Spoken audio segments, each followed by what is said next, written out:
Shortly afterwards, we saw him heading straight towards the mountains, some 70 kilometers away. আপনাদের মধ্যে অনেকে একটা viral পেঙ্গুইনকে নিশ্চয়ই দেখেছেন। আসলে এটা ১৭ বছর পুরনো একটা ডকুমেন্টারি ক্লিপ, যেটা মূলত আন্টার্কটিকার উপর বেস করে বানানো হয়েছিল। একটা পেঙ্গুইন যে তার নিজের ঘর, নিজের বসতি, নিজের সমাজ সবকিছু ছেড়ে প্রায় ৭০ কিলোমিটার দূরের একটা পাহাড়ের দিকে চলতে শুরু করে। অনেক অদ্ভুত ব্যাপার, তাই না? বিশ্বাস করুন, এটা যতটা অদ্ভুত ততটা ইন্টারেস্টিংও। কারণ যখন আমি এই ভিডিওটা দেখি তখন সবার মতো আমারও ব্রেনে একটাই প্রশ্ন আসে, ওই পেঙ্গুইন যাচ্ছে তো ঠিক আছে, কিন্তু কেন? He would immediately head right back for the mountains. But why? মানুষ হোক বা পশু, প্রত্যেকের মধ্যে একটা জিনিস কমন আছে, সেটা হচ্ছে অস্তিত্ব। এরপর আমরা যা করি বা পশু পাখিরা যা করে সেটা ব্যাস তার অস্তিত্বকে বজায় রাখার জন্য, টিকে থাকার জন্য। সেটা হোক সমাজ, হোক পরিবার, হোক কোনো কাজ বা হোক টাকা।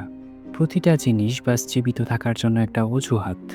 আর এটা কোনো ভুল নয়, বরং উল্টো আমাদের ব্রেনের কাজই হচ্ছে এটা, আমাদের জীবিত রাখা আর এই জীবনের জন্য উদ্দেশ্য তৈরি করা। এরপর সেই উদ্দেশ্য সত্য হোক বা দেখতে সত্যের মতো হোক, ব্যাপারটা শুধু একটা বিষয়ের, জীবনের। তাই যখন কেউ এই জন্মগত স্বভাবের বিরুদ্ধে কিছু করে তখন আমরা তাকে পাগল বলি। ঠিকই তো, জীবনের বিরুদ্ধে যাওয়াকে পাগলামি তো বলে। তো কেন ওই পেঙ্গুইন সেই পাহাড়ের দিকে যাচ্ছে? পেঙ্গুইন এমন এক ধরনের পাখি যারা উড়তে জানে না, যদিও তারা সাঁতারে অনেক ভালো, কিন্তু তার শারীরিক গঠনের কারণে না সে উঠতে পারে আর না সে দ্রুত চলাফেরা করতে পারে। এদেরকে প্রায়ই শীতল অঞ্চলগুলোতে পাওয়া যায়, যে কারণে অতিরিক্ত ঠান্ডা থেকে বাঁচতে তারা একে অপরের সাথে জড়িয়ে থাকে। এর মানে দলবদ্ধ থাকা তার জন্য জীবন এবং মৃত্যুর বিষয়। তাহলে এমনটা কিভাবে হতে পারে যে ডকুমেন্টারির দরুন একটা পেঙ্গুইন তার নিজের দলকে ছেড়ে বারবার পাহাড়ের দিকে চলে যাচ্ছে? এমনকি ডক্টর অ্যানলি, যে কিনা ক্রু মেম্বারদের একজন, তার বক্তব্য এমন ছিল যে যদি ওই পেঙ্গুইনকে পুনরায় সেই দলের মধ্যে ছেড়েও দেওয়া হয়, তারপরও সে তাদেরকে ছেড়ে পাহাড়ের দিকে চলা শুরু করবে। সে হারিয়ে যায়নি, বরং ওই পাহাড়ের দিকে যাওয়াটা সে বেছে নিয়েছে। কি এমন দেখতে পাচ্ছে সে পাহাড়ের দিকে? হয়তো স্বাধীনতা। কিন্তু যে মস্তিষ্ক শুধু বেঁচে থাকতে চায়, সে মস্তিষ্ক স্বাধীনতা চিন্তা কিভাবে করবে? আর যদি চিন্তা করেও ফেলে, তারপরও কি ওই স্বাধীনতা তার জন্য এতটাই জরুরি যে সেটার জন্য সে তার জীবন হারাতেও প্রস্তুত? কারণ বিষয়টা একেবারেই সিম্পল। পাহাড়ের দিকে যাওয়ার মানে নিশ্চিত মৃত্যু, কিন্তু তারপরও সে যাচ্ছে।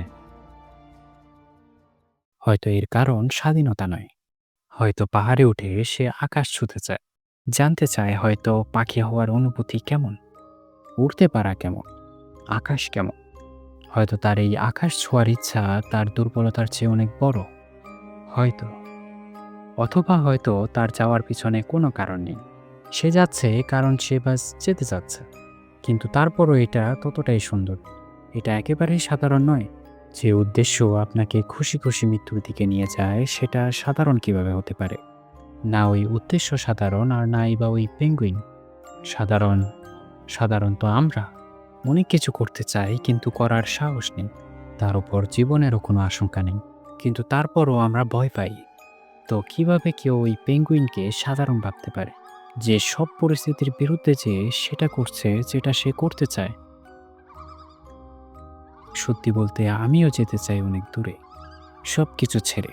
সে সব কিছু করতে চাই যেটা আমি করতে চাই। কিন্তু সত্যি বলতে আমি একজন কাপুরুষ। প্রত্যেক সাধারণ মানুষের মতো আমিও বাধা, সম্পর্কের সাথে, দায়িত্বের সাথে, আর নিজের সাথে। কাপুরুষ আমি, ততটা সাহস নেই যে এই সব কিছু ছেড়ে দিব। তো যখন ওই পেঙ্গুইন এই সব কিছু ছেড়ে পাহাড়ের দিকে যাচ্ছে, সেখানে তার মৃত্যু নিশ্চিত জেনেও, বিশ্বাস করুন, আমার ওর প্রতি দয়া অথবা ভালোবাসা নয়, বরং ঈর্ষা অনুভব হয়। কারণ আমি তার মতো কখনো হতে পারবো না। যদিও এখন থেকে স্বাধীন থাকার চেষ্টা অবশ্যই করব, এবং চেষ্টা করব ওই পাখির মতো হওয়ার। করতে পারবো কিছু লোকদের নারাজ। নিজেকে বেছে নেওয়ার মানে যদি একা হয়ে যাওয়া হয়, তবে একাই ঠিক। আমি নিজেকেই বেছে নিব। ওই পেঙ্গুইনটা, আমি সম্মান করি তাকে, আমার সম্মানের যোগ্য সে। তার মনোবল আমাদের সবার চেয়ে অনেক বেশি। এতটা বেশি যতটা হয়তো আমরা কখনো হতেও পারবো না। তার ব্রেন তো আমাদের মতো বিকশিত হয়নি। না তত নিউরনস, না তত ইমোশনস। আমাদের চেয়ে বেশি জীবনের পরোয়া করা তার স্বভাব। কিন্তু তারপরও সে যাচ্ছে। আর আমরা এত বিকশিত মস্তিষ্ক নিয়েও ভয় পাই। জীবনকে উপভোগ করার জন্য বিশেষ সময়ের অপেক্ষা করি। নিজেকে নিজে থামানোর অজুহাত দিতে থাকি। যেটা সবাই করে এসেছে সেটাই করি। আসলে আমরা করি তো ব্যাস আপোষ। আপোষ নিজের সাথে। বিশ্বাস করুন, একদিন সব আপোষ ভেঙে যাবে। যখন সামনে শেষ সময় আসবে, তখন বুঝতে পারবেন যে কতটা ছোট ছিল এই আপোষ, যার জন্য এত সুন্দর এবং একমাত্র জীবন শেষ হয়ে গেল। হয়তো তখন আমরা বুঝতে পারবো যে আসলে কেন ওই পেঙ্গুইন সেই পাহাড়ের দিকে যাচ্ছে। সত্যকে শেষ পর্যন্ত দেখতে না পারা, এটাই তো মানুষ হওয়ার অভিশাপ। অথবা হতে পারে ওই পেঙ্গুইন অসুস্থ, অথবা হয়তো বেশ কোনো বোকা। আর হয়তো আপনাদের মধ্যে অনেক বুদ্ধিমান লোক এটা শুরু থেকেই জানতেন, আর ভাবছেন একটা বোকা পেঙ্গুইন একটা বোকামি ভরা উদ্দেশ্য নিয়ে তার মৃত্যুর দিকে যাচ্ছে। আর এই বোকা লোক ওই বোকামির মধ্যেও অর্থ খুঁজে বেড়াচ্ছে। তো হ্যাঁ, আমি সেই বোকা। এমনিতেও এই জীবনের কোনো অর্থ যদি খোঁজা না হয়, তবে কি কোনো অর্থ আছে? এই অর্থহীন হুঁশিয়ারির তুলনায় আমি বোকাই ঠিক আছি। কমপক্ষে আমি আমার বোকামিতে খুশি তো থাকছি।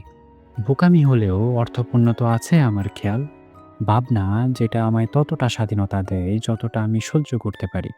তো হ্যাঁ, আমি সে বোকা। আর আশা করি আপনিও হবেন।